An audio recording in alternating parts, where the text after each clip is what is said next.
Thank you so much, folks, for coming to the OKD Working Group meeting for December 6th of 2022. And we've got a relatively light agenda. Please take just a few seconds to poke at it and let me know if there's anything that you want to change or modify. And be sure to put your name in the attendees section so that we know you were here, or if you weren't here, to get some info to you if it's important. So we'll wait a second for that.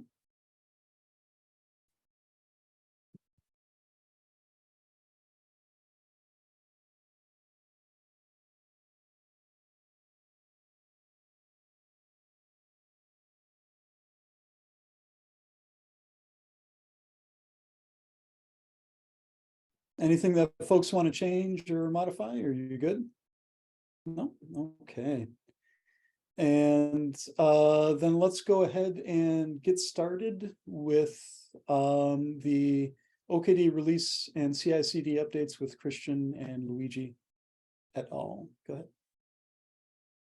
All right, I think I can take this. We have two new releases, one for OKD on FCOS and another one for OKD on SCOS. I just came back today from vacation, so I haven't really been following things closely. But I know that for the SCOS releases, we already have a couple of reports that installation on AWS is timing out. So we are going to look into that. Yeah, and for the new 4.11 stable OKD and FCOS release, that was just cut 3 days ago, and I haven't really seen any feedback yet. There is no feedback yet on the GitHub thread, so hopefully that is an improvement to before. I do think we still have the memory, or is it? Yeah, I think it's memory leakage in the kubelet. We still have that issue.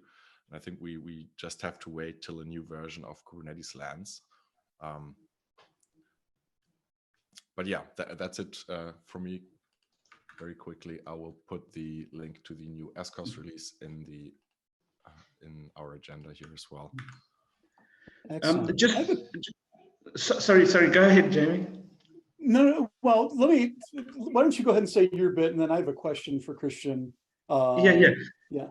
So I tried 4.11. You know, Benjamin, Dwayne and myself are working on the UPI installs, and so I tried the latest 4.11 on FCOS and installed it for single node, and it's working. So just some feedback, Christian. The 4.11 is working, the OKD, and on FCOS, that is.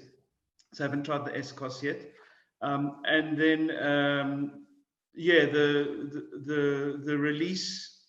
So what we did on the release pipeline, one of the guys on shift week has built us an automated Tecton pipeline task that does the full release and pushes to GitHub and pushes all the artifacts and gives you a nice message and everything. So for us as a team now, it's basically a pipeline run push button really, and we have the release out. So in the time that it takes to build SCOS and do the release, we could do it in about 4 or 5 hours. So it's really cool. It's yeah. So just wanted to say kudos to the guys that helped with the build pipeline.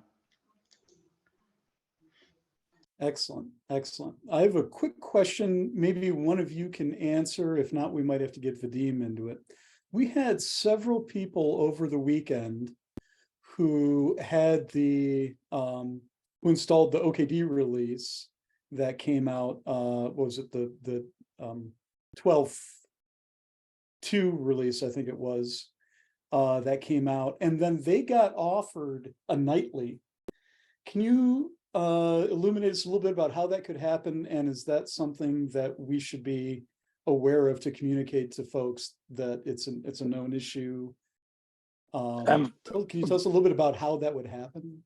Vadim did answer that in the issue. He put a post, I think, this morning, where he explained how it happened, and he's fixed it. Okay, so it's fixed. Okay, cool. All right, because I knew he provided a command to to revert, but I didn't know. But I if think there any- is still an issue that this can happen in the future. There's some work needed to do somewhere in the release process. If So, you oh, have here we a- go. I'm lacking the Okay. context of this. If you have a link, Yeah, let me link you to it right now. Actually, I just found the comment, the thread. Okay. So what Vadim says is, this is a long-standing release controller bug weird behavior. When a new stable is released, we mirror a nightly to Quay and make a GitHub release. The process is not yet instantaneous, and a new nightly may be scheduled at that time, starting a nightly to nightly upgrade test. As a result, we may end up with a stable to nightly upgrade edge. So he removed the 12.3 nightly and it rebuilt the graph. But they still need, there's apparently a issue that's open to filter channels using a release annotation name to get around this. It's a pull request in the release controller that hasn't been accepted yet, it looks like. Oh, it says closed, so maybe he did get it in. no, it actually wasn't merged. It was closed as stale. Oh, closed, right. Okay. I'll reopen. All right. Okay, cool. So this does have potential to go again. Should our stock answer be revert to the last official release for the meantime? And maybe we should do an FAQ on that. I don't know what do you think the turnaround time would be to get that merge request in there and to filter down into I have no idea. The release controller is a pretty integral part, so it'll require review. Okay. I'm not sure. It's pretty busy at the moment, but I'll try to raise this with Brad Williams, who has already commented on this PR earlier. Do we want to do an FAQ then to just tell folks to revert to the last stable? Yeah, I mean, if the nightly works for you, well, 3 people got burned by it, and it didn't work for them when they did. Yeah, all right. Yeah. And you won't get an upgrade from that version either, because it's not going to be right. graph. So right. Yeah, reverting to the latest stable, if you have done that upgrade to the nightly, would be advised here, I think. Yes. Okay, I will create an FAQ for it and submit that to the website. All right. So, any other questions about this portion of our discussion in terms of releases and whatnot? Yes, I was chatting to Christian earlier on about once we've got a successful release, we wanted to basically just publish it on the OKD.io Twitter handle. Do you perhaps, Jamie, have the credentials for that IO handle, to the OKD.io handle, so that we can post our release stuff on it? Yes. Could you share it with and me? Yes, we can talk offline. I think what we want to do is, and this actually ties into a lot of stuff. I just got confirmation that we are going to get some email aliases. So ideally what we'll do is set some things up with the email aliases to the Twitter account, and also set up, I don't know, what password system do we want to use to start storing? Red Hat is using what by default for storing credentials? There's a couple of systems. So we could put it in a vault somewhere on some cluster, and that would give us some role-based access control there. We could also just share it manually, just in an encrypted manner, share the password and have people store them in their own password managers locally. I mean, this group is very small that should have access to these credentials, right? It's really just the working group leadership, which really is just Jamie, Luigi, and I'm probably missing, well, maybe Vadim or myself, but it really just the And Brian, of course. chairs, right? Yeah. Yeah, right. Until end of year at least, and I mean even going forward, she's not gonna. Yeah, she's gonna stick around as a member at least. So yeah, I'm not sure. We don't really have a process for that internally. We prefer a vault on a cluster, but I'm not sure that's necessary for this for this credential at least specifically. Well, we'll talk about it at the community development meeting, maybe. Not spend too much time on it here, but yeah, Luigi, I'll make sure you get the credentials somehow. Okay, I lean cool. towards some sort of official password system instead of folks, because the problem is if folks start passing around credentials and then the credentials need to be changed, then everybody's like, oh, do you got the right ones? Here, let me share this Google Doc. Let me share this whatever. Like, and then you expose everything. Yeah. Right, exactly. So I don't know, but we'll talk about it at the community development meeting. But Okay. Luigi, I'll hook you up so that you can post. I've been doing the stables on FCOS releases that Vadim's been doing. I've been pushing those out, and then also tweeting. So I've been tweeting about those and then tweeting about the meeting videos coming up the past couple of weeks. Yeah. Well, you're welcome to do the SCOS ones as well, but we just wanted to make sure that the installer was working as Christian was saying on the AWS stuff. So once that's been verified, then we could actually just ping you and say, cool, here's the link. Mind making the tweet, if that's okay with you. And, yeah, that's fine. And ultimately, we're going to want to automate this, right? And so there's options out there to automate this from the pipeline. So that would be ideal. I like that. Shireen has already researched essentially a Tecton task that will push messages to Slack and Matrix channels, which we could use as part of the release procedure to automatically announce that on our chats. And we might even find it or create another task that then speaks to the Twitter API to do that. Yeah, that would work really cool. Yeah.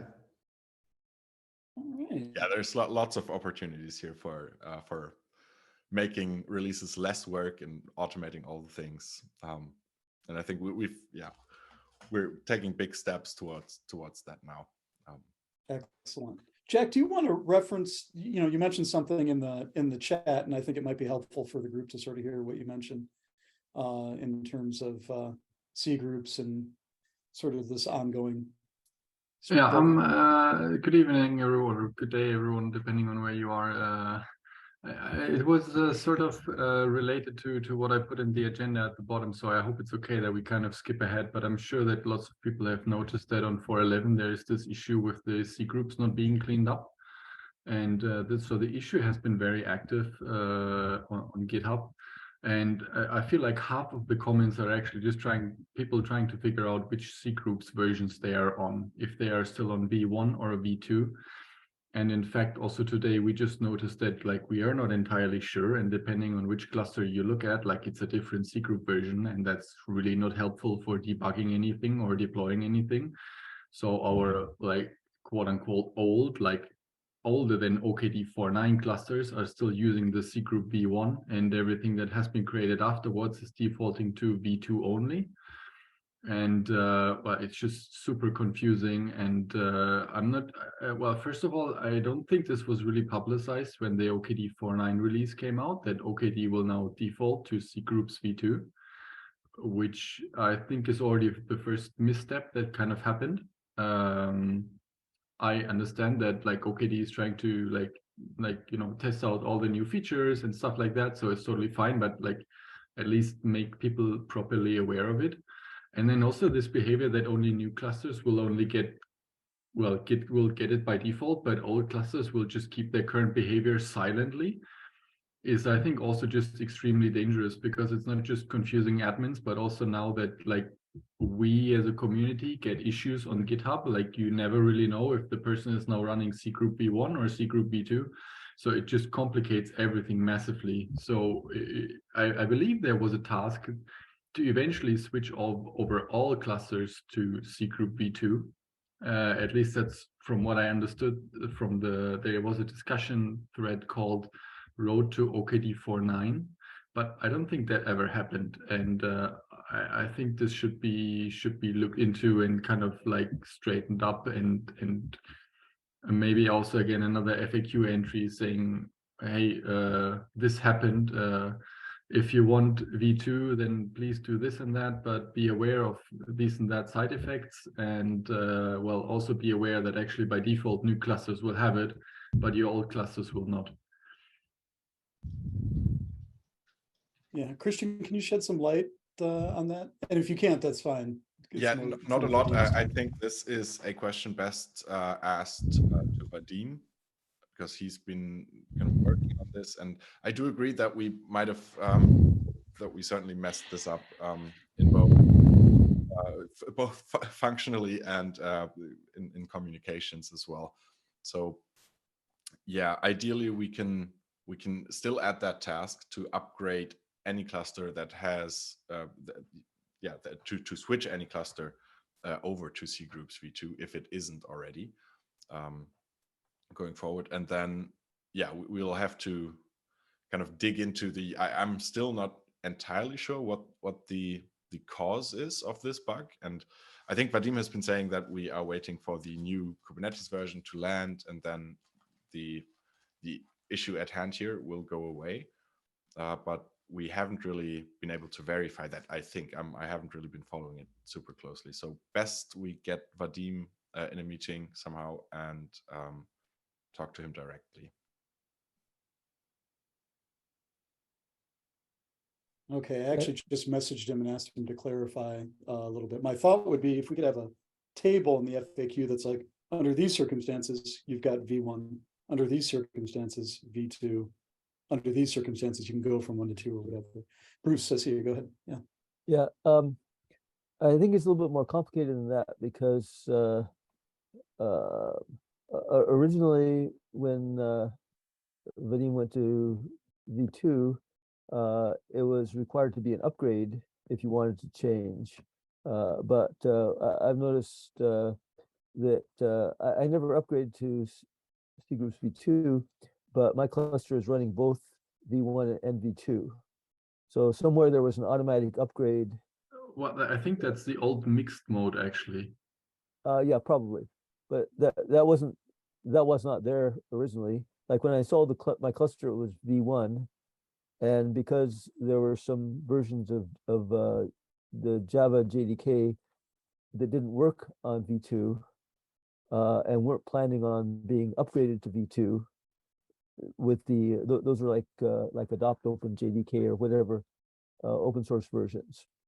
I was staying on v1, and I was a little bit surprised when all of this came up, and I checked and found out, yes, indeed, I do have both going there, which was not something that I did consciously. So maybe that aspect should go in the FAQ as well. And you know, from what following this big long thread, it looks like a lot of people are in the same situation. They're running in mixed mode, so they're doing both. And there's a little bit of. You oh, go ahead, Christian. determine the mode you're running? What are you Well, looking that was the thing is that there was also mixed communications about how to determine that. There's one document that folks were pointing to that was a Kubernetes doc, but for some reason, folks were also using another method to figure out what they were on that was getting different people were getting different results.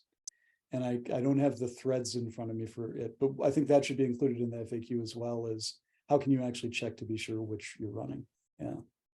Yeah, well, I wasn't okay. I wasn't checking what I was running. I was checking which C groups wound up being there. And yeah, so yeah, exactly. like, So you can kind of look at the machine configs that are being right. deployed, but then also probably you should just actually look at what's happening on the nodes and Right. and what is actually mounted there and the kernel parameters that are actually being used there. But this, you see, the thing is why I'm bringing it up, because is so okay, we are aware of this like CGroups garbage collection issue, and okay, we understand that's an upstream issue and things like that happen, and that's fine. Like we can deal with that, but it's already difficult enough to troubleshoot. Like it's already difficult enough to exactly pinpoint when you're getting these reports. Who is using which version? Okay, I'm using OKD 4.11, 11 such and such 05, and okay, I'm using 22, but on my cluster it works. But on this other cluster, which is running the same version, it doesn't work. Oh, wait, actually, like these are now using different CGroup versions because for some reason, like one of them was installed earlier and upgraded, and the other one I just set up recently. And we are just really like creating a lot of pain for ourselves as like the issue triagers or just the community, but also the admins themselves. And yeah, this should be communicated a lot more clearly. And in fact, it might be useful to have something like I think we were talking about something like this last time, like more blog posts when a new OKD version comes out, like 4.9, 4.10, 4.11, that we say, hey, like please, these are the like the kind of the release highlights, and this is what you need to pay attention to, and this has been changed or breaking change or whatever, and not just the payload dump of what's inside this OKD, and okay, we'll let you figure out the rest. I think that's good. I think we need to leverage the community for that, because obviously, we've only got so many people. So Jack, if you want to contribute to that, if there's anyone else that's interested, I'm happy to contribute a little bit.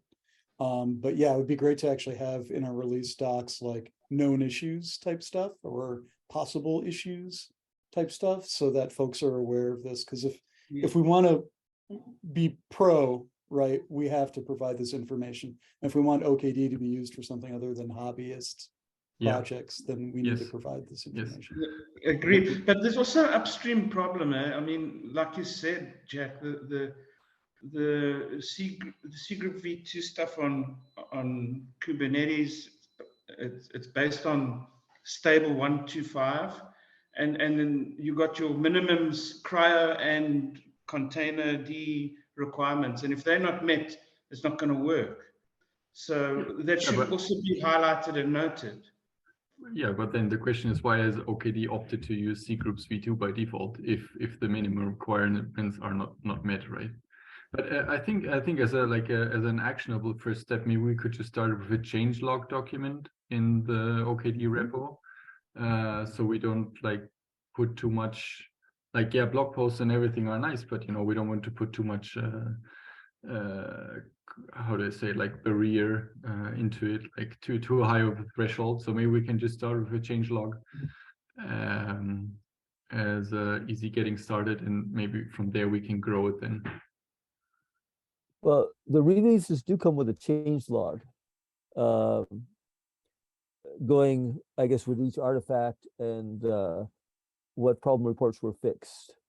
So the question would be, what do we want besides the changelog that's already there?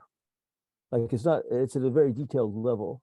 So yeah, but sorry, like if some kind of bug was fixed in the, I don't know, in the web console, then like that's nice and all, but I don't, as a cluster administrator, I don't really need to care about it unless like one of my users was affected by it, which I just had today. Like I said, like we upgraded to like OKD 4.11 and this bug was fixed that you couldn't like add a repo that required credentials or something like this. Great, okay, I can dig that out myself, but it's nothing critical. But something like this CGroups thing, like that's absolutely critical that every admin needs to know. Yeah, if there's a way to highlight the things that are more sort of the ops side versus the dev side or things of that nature, like, yeah, that would be good. Especially just to make one more point, because this is just OKD specific, because as far as I know, OCP is still using CGroups v1. Right, so this is just something that exists purely in OKD and that you're not going to find in any OpenShift changelog. Absolutely, I agree with that. I think another change that we probably have to announce or stress is when we rebase Fedora versions, which is another thing that we don't have in OCP, obviously. Yeah, I do think we need to find kind of like highlighted changelog highlights, things that people have to be aware of. did the change to CGroups v2 because we were excited about it, I think, but we probably rushed it a little bit, which is now biting us.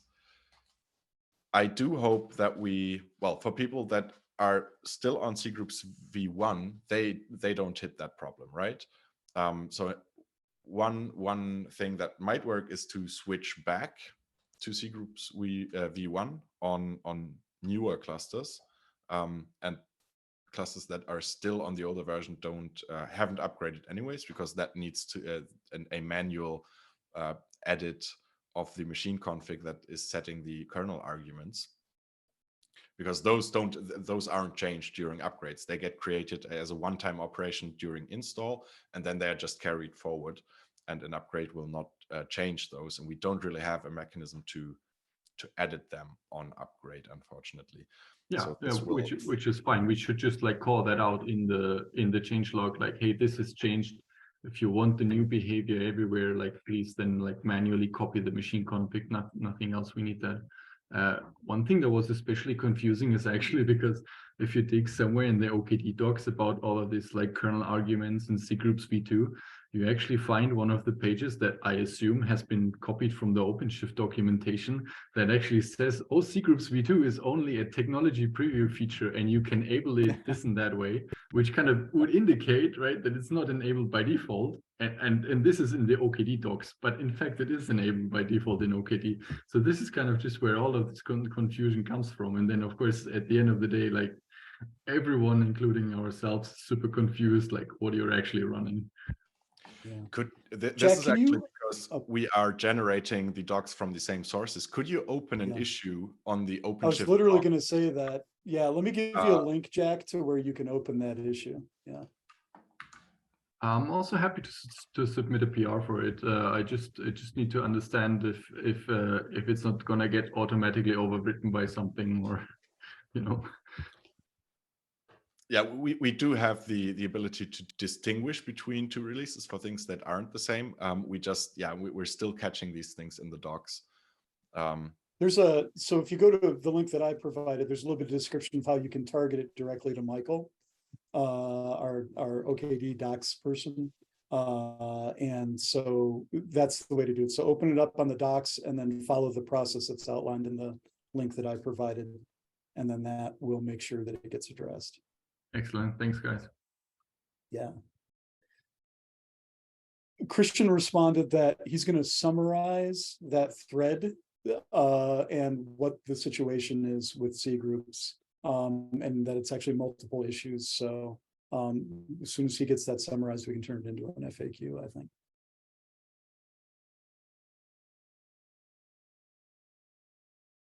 All right. Anything else on the CGroups issue?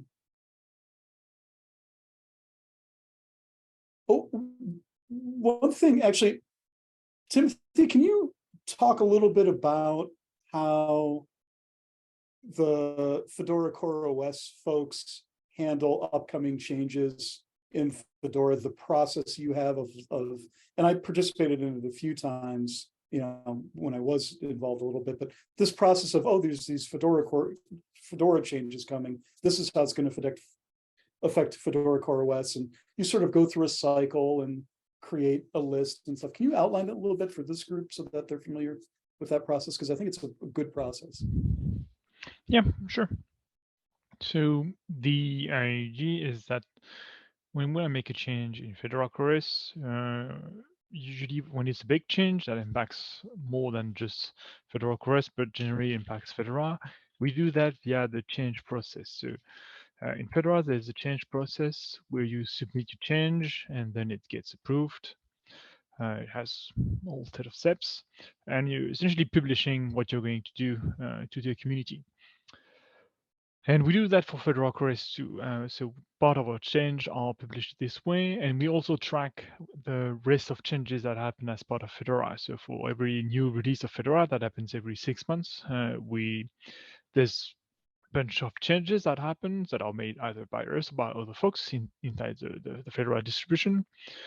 And we track them inside the Fedora Core OS tracker to make sure that we are not impacted in a bad way by them, or if we need to do things related to that. So let me find you a link as an example. How we do that. Right now we're looking at Fedora 38 changes, and we just closed the Fedora 37 changes. I'll add that to the AKMD2. Awesome, thank you. We should probably align our or Vadim's road to 4.12 issues that he has for tracking new releases with that process the Fedora Core OS folks have, because yeah, that is much more professional than what we have, I think, and much more yeah, just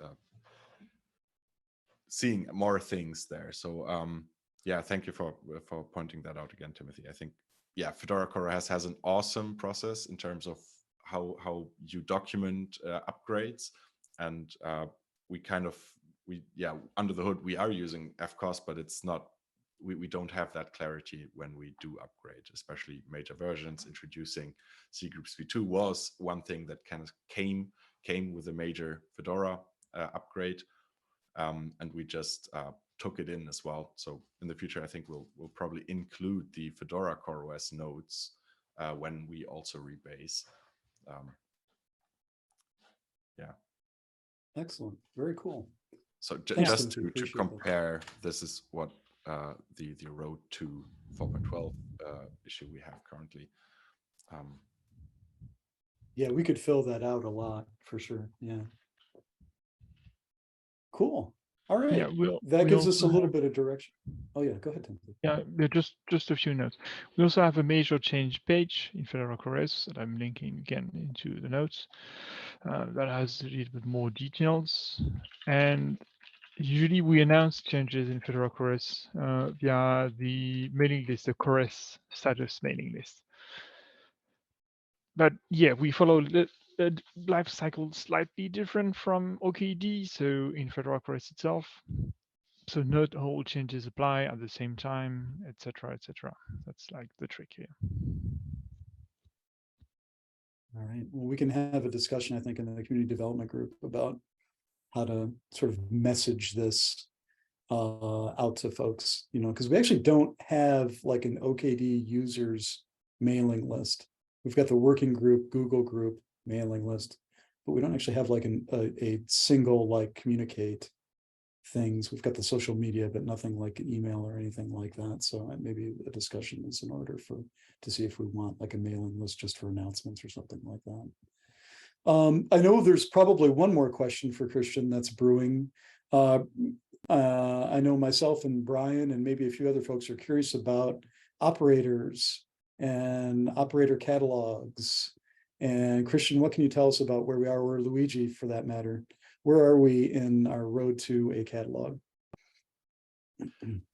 So I'll actually refer that question to Luigi, because I haven't heard any updates recently, but I know that the CFE team, which is Luigi's team, has been continuing to work on this in the background.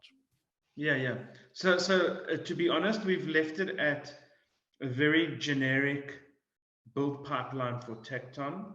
Obviously, and I've mentioned this before, it's a very naive, very opinionated build of an operator to be included in a catalog. So we need as many people to play with it and break it and create PRs and tell us what we've done wrong. But what it's meant to do is really help us to build an operator and create all the necessary bundles, the image index, and then include, and then the catalog and so on, and be able to include it in a community project. I know that Brian did start a thread where, you know, there's some issues about just putting any operator up there. And obviously the more important operators that we want to look at, and we haven't actually got to it, it's been one of our tasks, is looking at the Tecton operator, and obviously the Argo CD GitOps stuff that we want to look at.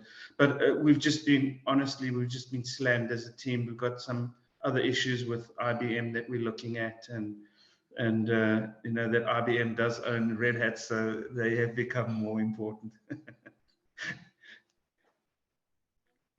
All right. Well, thank you for the update on that. I know folks are anxious, and I think what we can do to help, it sounds like, is just to file bugs and issues on things that we find in that process. Yeah, and yeah, play with it. Okay. Yeah, and have we agreed on a repository to use for our catalog? Because if we have a repository that we own in our org, we can essentially start filling it with operators. We still need maintainers for each of these operators. It's like rebuilding an RPM or something, right? Somebody still needs to trigger that pipeline and do the new build. And we obviously we want to have as many community members as possible included in this process. So I think we might kind of get away with creating a new repository that is kind of a blank catalog, and then adding that catalog to OKD by default, which again, only new installs will get, because that's another resource which you can then add manually to your existing cluster. It's catalog source, I think, is the CRD. And when we have kind of that infrastructure set up, we would be able to accept builds from anybody. It'll be just a PR. Anybody could open it, and yeah, so we could kind of do both things. The community can already do a lot, and if you're able to build an operator using the pipeline, that operator should really qualify for inclusion in our catalog. So I know there was the idea of an OKD specific catalog, and that I think was in the OpenShift ecosystem org on GitHub, but they have kind of they haven't prioritized it. It's still an open issue there, and I think the person who Camila who was working on it, she has unfortunately left Red Hat in the meantime. So we are kind of, nobody's working on that right now. So if we can kind of revive that process by creating our own repository for hosting the index in our org, we should be in a place where we can then start accepting PRs and hopefully add some automation to then build the PRs. So yeah, with that configuration. I hate to kill things. Oh, go ahead, Brian. Go ahead. I was going to say, do we actually need to actually have some sort of brainstorming to actually work out, because we need to do the build of the operator in the OKD community. So either have a Tecton pipeline per operator, a GitHub, or some way of controlling the builds. So again, we don't want this to be manual. We want it to be open and automated from a source of truth. So everything needs to be in a Git repo. So each repo that we're going to build has to be configured somewhere. But then, as you say, we then need to then build the bundles, the OLM bundles, and then the actual catalog. So there may be multiple repos that we need with the automation to sort of get one to kick off the next, to actually do the release. And so I think there needs to be some discussion around the overall approach and process. Because what we don't want to do is have 6 people go off and define their own and they all not work together. Yeah, I think defining processes, I think you hit the nail on the head. I think defining process for that, and also defining process for the people part of, maybe it's following the Fedora RPM maintainer process. Similar to that is people volunteer to be maintainers, and if something gets orphaned, it has X amount of time until we pull it because it's been orphaned and someone isn't running those pipelines and making sure everything is up to date and whatever. So if we could have both of those components defined, I think it would help people, because then if you want people to volunteer, you have to kind of show them what directly sort of how they can help and what easy steps they can do to help. And I think that if we outline this somehow, then we could do that. So the way I see it is, we should use a very GitOps oriented approach. And then there's really two parts of it. We have to have the pipeline definitions, or the pipeline run, really, that you then trigger for a new build, which I think we have a more or less abstract pipeline, and then in the pipeline run, you put all the options, all the parameters in there, and that makes it build a different repository with different variables or parameters. And then the second thing is we then have to update an index where kind of that is advertised, that release. One problem is that the OpenShift operators don't get new releases on GitHub. For if there's a new release in the OCP operator, that doesn't show up on GitHub. So we could then, obviously, if we have like a pipeline run template that we can use, we could automate that on a like do a build each week or every 2 weeks, or we would have a maintainer trigger that build. That maintainer would have to watch the OCP kind of equivalent of the operator and then trigger a new build for OKD. But it could also be a time-based thing where we just cut a new release every 2 weeks, and we don't really follow the release cadence in OCP that way. I do think a brainstorming session on this would be a good idea. Yeah, because Okay. I think, Brian, you brought up some good issues regarding icons. I mean, a small thing like that, it does impact. And so these are the things we need to talk about, and how do we include them, and what are the icons going to be, and how are we going to name the thing? Is it going to keep the same name or whatever? Those are the issues we need to talk about. Yep. Yeah. I agree, because Let's schedule a brainstorming session on this. Brian, I don't mean to cut you off, but we have 10 minutes and we still have the other things. So let's be mindful of time here. So let's schedule a separate brainstorming session on operators, get some basic docs done, just enough so that people know how to contribute. And so are folks up for scheduling that for January? Is that good? Yep. Does that sound reasonable? Okay. All right. Yeah. I'll put something together. Cool. Okay. Let's see. So where are we at? FCOS updates. Timothy. Well, this will be quick because I don't have anything specific this week. And that's about it. Okay. Okay. Very good. Thank you for your other contributions. That was very helpful.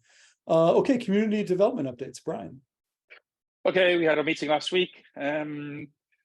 So we've already mentioned it, but Luigi and Dwayne are working on the single node OpenShift or single node OKD install docs. We have nothing that works at the minute, so that's something useful. They've started working on that, so looking forward to that getting to a point where we can start reviewing it and using it. Jamie's going to put something around Tecton until we get the OKD catalog there. Email hosting, as of last week, we had nothing, but it sounds like we do have something now that we'll pick up at the next meeting. And that then fed in again. We've had a conversation today about social media, so we don't need to really go around there in terms of how we actually get the tweets out, the information out. We had quite an interesting conversation around Mastodon. Should we be using that rather than Twitter? Is it going to cause us too much overhead? If we have another channel, we have to have people sort of staffing and responding in the channel. We sort of shut down some channels earlier in the year. Do we actually want to go and start opening new channels? So there was a whole conversation around there. I don't think we actually got to a resolution, so we need to pick that up again next week. Anyone's got any thoughts, let us know, because again, we didn't really pick up the Fedora channel. We looked at that, the matrix, and we didn't really pick that up. So there is a thought of, do we want to keep it to a Git discussion? And that is the way you contact us. Do we want to use other channels for just push and say, if you want to get back to us, then point them at the Git channel? So there's a conversation to be had there. Feedback from the Zoom, everyone seemed to be quite happy that it's a system that works, and we're going to keep using that. We also then had the initial look at some of the feedback around the install documentation. Obviously, we just to catch people up, there's a lot of tutorials, docs, how-tos going right back from early 4.x releases up to date. And we're getting quite a few posts where people are obviously following those and installing the old version of OKD. So we've had posts around 4.5, 4.6, where people are obviously following an online tutorial and then they're asking questions. That then did lead a question in the community around, should we support more than one active stream? Most projects do current and previous, and there was a question around there. So we do need to go and look at those installs and work out what's our strategy as a community. How do we sort of get people onto the most recent updates so they're not following out of date stuff? So that's again something we need to follow up on. We do have quite a good collection. People were quite sort of diligent around finding those and going and actually listing those, so we have an issue where they're all listed in. And then the last thing we talked about is we have things like Red Hat Summit, obviously with Diane exiting stage left. It's how do we actually get participation in Red Hat events going next year? And I think the idea is that we're going to invite Diane's replacement, and I can't remember her name, to this meeting to actually talk around how we interact. And obviously we've got Luigi acting as our sort of liaison into the Red Hat organization, but it is how do we actually make sure that we don't lose that link to Red Hat, local Red Hat events, where we can have OKD representation in them. I think that was the meeting.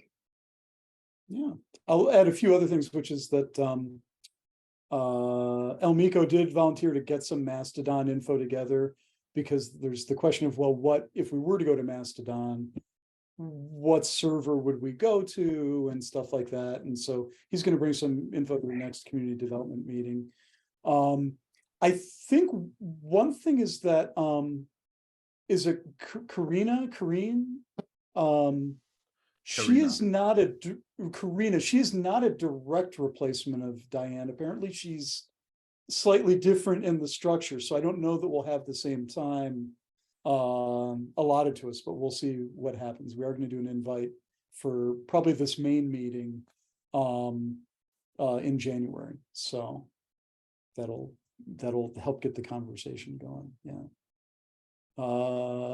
Any other questions for Brian in terms of community development stuff? Oh, there's one other point. If anybody wants to contribute to the document and documentation doesn't know how to go, we've mentioned people going adding to the FAQ a number of times. I did a session with Dwayne, just let him know how to use NK Docs, how it does spell check, link check, what you need to do to get it to publish them. So if everybody else wants to go through anything like that, happy to do that. Excellent, fantastic. I think that's another example of something where if we have a little bit of help, then folks are more likely to contribute because they know where and how to contribute easily. Cool. Luigi, switching hats, do you have anything to share with us in terms of other type things that Diane is handing off to you? Yeah, she just mentioned that she'll give me an update on new events and events that are coming up. She's working on that, and hopefully will give it to me, and then I'll make it available for everybody. So I think that was about all that she really mentioned, and we're keeping a working doc. I've got a link to her private email, so if I need anything, I still have, put it this way, as a group, we still have contact with her if we needed anything urgently. So that's basically it. Yeah. Okay. Is there anything else that folks want to talk about related to OKD?